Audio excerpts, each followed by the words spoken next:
Bonjour à toutes et à tous.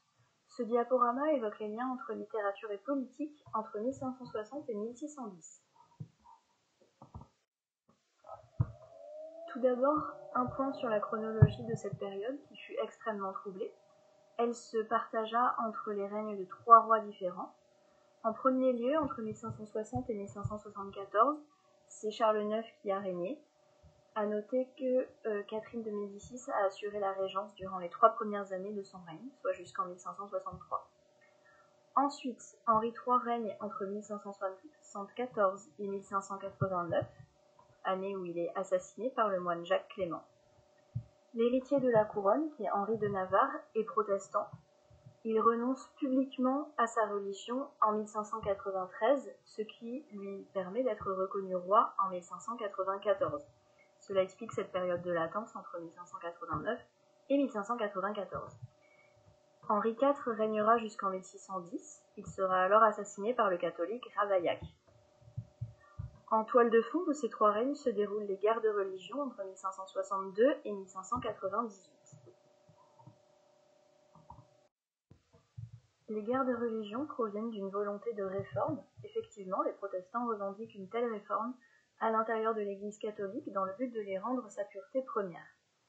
Durant les guerres de religion vont s'affronter les catholiques, qu'on appelle les papistes, c'est-à-dire ceux qui sont fidèles à Rome et au pape, ils sont conduits par la famille de Guise, et les protestants, ceux qu'on appelle les huguenots, placés sous l'autorité de l'amiral de Coligny. On compte entre 1562 et 1598 8 guerres de religion. Elles suivent souvent le même schéma, c'est-à-dire qu'un événement mène les protestants à prendre les armes. Ils essuient généralement une défaite.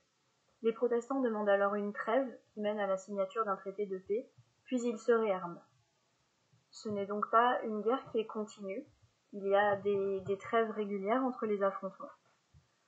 En 1562, le massacre de Vassy, durant lequel une cinquantaine de protestants sont tués, déclenche cette période de guerre de religion. La guerre est déclarée par le duc de Guise. Le 24 août 1572 est une date notable durant cette période. Il s'agit du massacre de la Saint-Barthélemy, durant lequel des dizaines de milliers de personnes ont été assassinées. Il est possible qu'il y ait eu 30 000 victimes. Les guerres de religion prennent fin en 1598 avec l'édit de Nantes, donc sous le règne d'Henri IV, qui reconnaît l'existence de deux religions, le catholicisme et le protestantisme. L'édit de Nantes garantit la liberté de culte aux protestants dans certains lieux seulement. Henri IV s'attache alors à restaurer les finances du royaume en s'appuyant notamment sur le développement agricole et sur une politique de grands travaux. Malgré tout cela, l'équilibre économique demeure très fragile. Les tensions religieuses restent aussi importantes, tout comme le fanatisme. À la suite des guerres de religion, les cautions idéologiques et religieuses de l'ordre politique sont remises en cause. De nouvelles orientations divergentes marquent alors la production littéraire. D'un côté, les textes gagnent en gravité, par exemple comme dans les discours en prose ou en vers, les traités de philosophie politique, les satires, les spectacles à fin morale, etc. De l'autre, l'univers baroque reflète l'instabilité généralisée que dévoile la crise.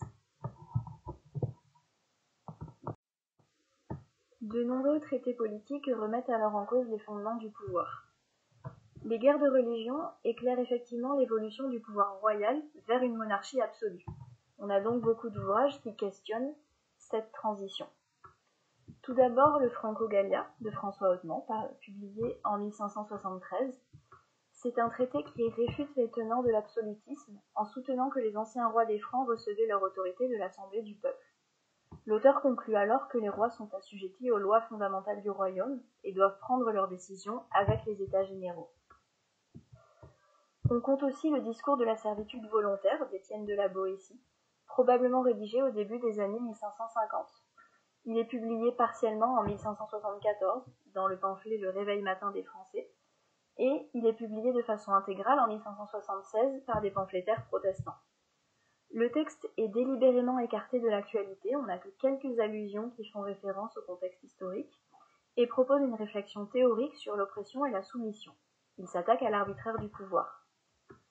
La Boétie pose le problème en des termes sommaires.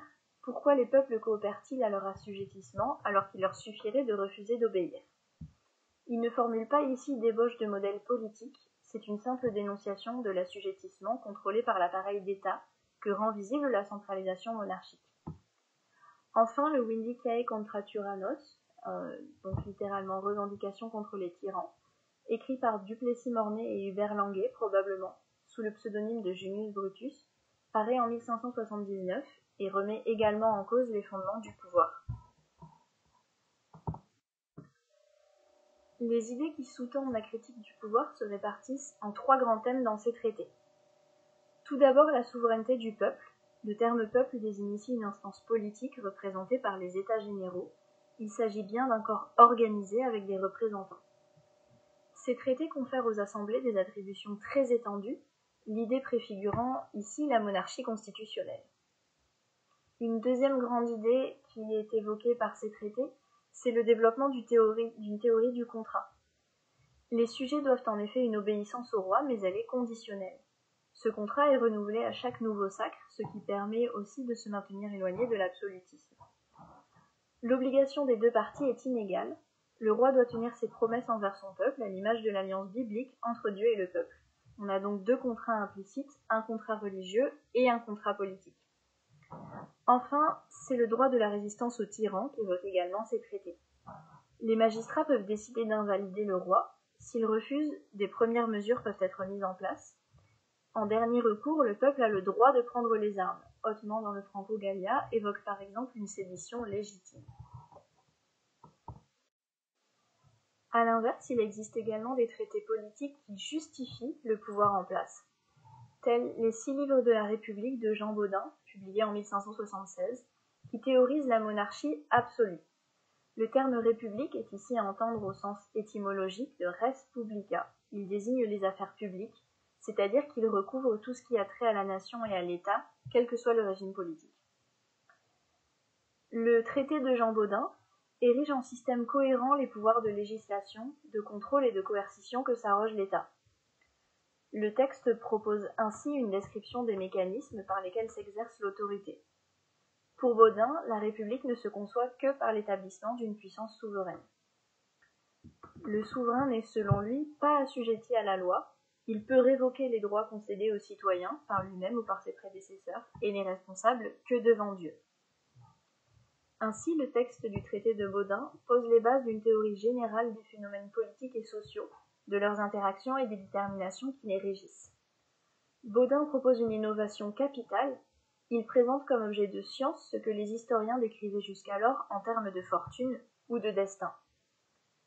Mais le lien très fort entre actualité et littérature n'est pas sensible uniquement dans les traités politiques, d'autres genres en témoignent aussi. Certaines pièces de théâtre visent à diffuser les idées des débats théologiques, voire à promouvoir la dissidence religieuse. Ce théâtre connaît une grande variété formelle et idéologique. Il permet d'incarner des valeurs en cette période de crise et met en scène une communauté d'élus. On peut par exemple penser à des pièces telles que les satires chrétiennes de la cuisine papale, parues en 1560 et dont l'attribution n'est pas certaine aujourd'hui. On attribue parfois sa paternité à Théodore de Bèze, à Pierre Viret ou encore à l'imprimeur Badius. On compte aussi par exemple la comédie du monde malade et mal pensé de Jacques Bienvenu, jouée pour la première fois en 1568. On constate par ailleurs un essor de la tragédie humaniste dans le dernier tiers du XVIe siècle. Les nombreuses tragédies tirées de la Bible rappellent aux contemporains que les événements qu'ils vivent trouvent leur sens dans les textes religieux. Les premières tragédies religieuses sont exclusivement protestantes. Alors que les mystères s'inspirent du Nouveau Testament, le théâtre réformé s'inspire surtout de l'Ancien. L'une des tragédies religieuses les plus célèbres est intitulée Abraham sacrifiant. Elle fut composée en 1550 par Théodore de Bèze. Cette pièce à visée d'édification connut un immense succès, elle fut sans cesse réimprimée au XVIe siècle et traduite en allemand, en italien et en anglais. Elle n'entre pas dans les limites chronologiques définies ici, mais elle est capitale pour le genre. C'est seulement avec Robert Garnier que naît la tragédie religieuse d'inspiration catholique. Né en 1545 et mort en 1590, Robert Garnier a écrit 7 tragédies extrêmement célèbres au XVIe siècle. Il a composé une trilogie sur les guerres civiles de Rome. Les 3 pièces qui en font partie s'intitulent respectivement Portie, Cornélie et Marc-Antoine. Cette trilogie est politique. Elle évoque certes l'Antiquité, mais elle a un écho direct avec l'actualité. Garnier évoque à travers elle les guerres civiles qui secouent la France. Le chef-d'œuvre de Robert Garnier s'intitule Les Juives. Il est publié en 1583. Cette tragédie religieuse s'inspire de la Bible. Elle met en scène le roi Nabuchodonosor, fléau imposé par Dieu aux Juifs afin de punir leur impiété. La pièce est l'une des toutes premières à présenter des personnages au caractère assez nuancé. La préoccupation principale de Garnier dans son œuvre est la recherche du pathétique. Enfin, la poésie entretient également des liens avec l'actualité politique de la fin du XVIe siècle. Tout d'abord, la poésie de thème baroque met en scène une perpétuelle inconstance, ce qui rappelle le spectacle des conflits contemporains. À noter également un texte de poésie politique de Ronsard, composé au début de la guerre de religion en 1562. Il s'intitule Discours sur les misères de ce temps et circulé dans le royaume sous forme de livret. Ronsard y condamne la prise d'armes des protestants. La poésie religieuse est moins populaire entre 1550 et 1570. Les conflits religieux lui insufflent ensuite une nouvelle vigueur. Cette vigueur est très sensible dans les dernières décennies du siècle. De très nombreuses productions se développent alors. Par exemple, les Méditations sur 4 psaumes de Duplessis-Mornay, paru en 1585, les Méditations de Jean de Sponde, paru en 1588, ou les Méditations sur les psaumes d'Agrippa d'Aubigné, certes paru en 1630, mais composé dès 1588. La Semaine ou Création du monde de Guillaume de Salluste du Bartas, une sorte de cosmologie publiée en 1578, connaît un succès immédiat et considérable. À partir de 1570, chez les écrivains protestants, on trouve aussi beaucoup de méditations religieuses en prose.